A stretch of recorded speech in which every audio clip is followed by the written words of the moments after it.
প্রতিদিন আমাদের চারপাশে অসংখ্য মুখ দেখা যায়, কিন্তু সব মুখের পেছনের গল্প কি আমরা জানি?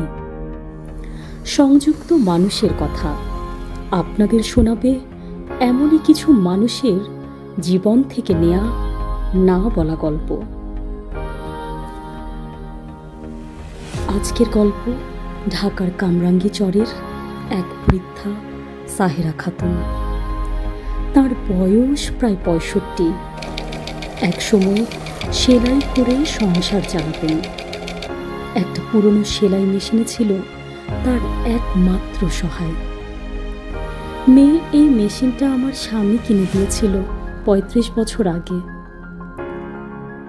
এখন সে নেই, মেশিনটাও চলে না। তবু কাজ না করলে খাবো কি, বললেন সাহেরা খাতুন। ছেলে বিদেশে চলে গিয়ে আর যোগাযোগ রাখেনি।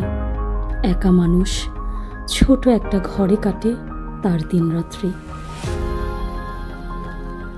আগে কাজ পেতাম, এখন মানুষ নতুন জামা কেনে, কেউ আর পুরনো কাপড় সেলাই করে না।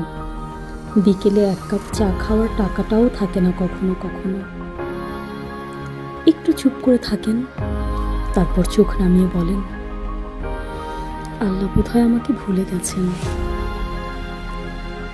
এই সাহেরা খাতুন, এই গল্পটা শুধু তার না, এটা হাজারো সাহেরা খাতুনের গল্প, যারা প্রতিদিন আমাদের পাশ দিয়ে হেঁটে যায় নীরবে, চুপচাপ।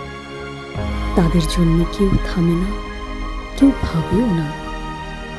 আমরা কি পারি না একটু পাশে দাঁড়াতে, একটু মানবিক হতে?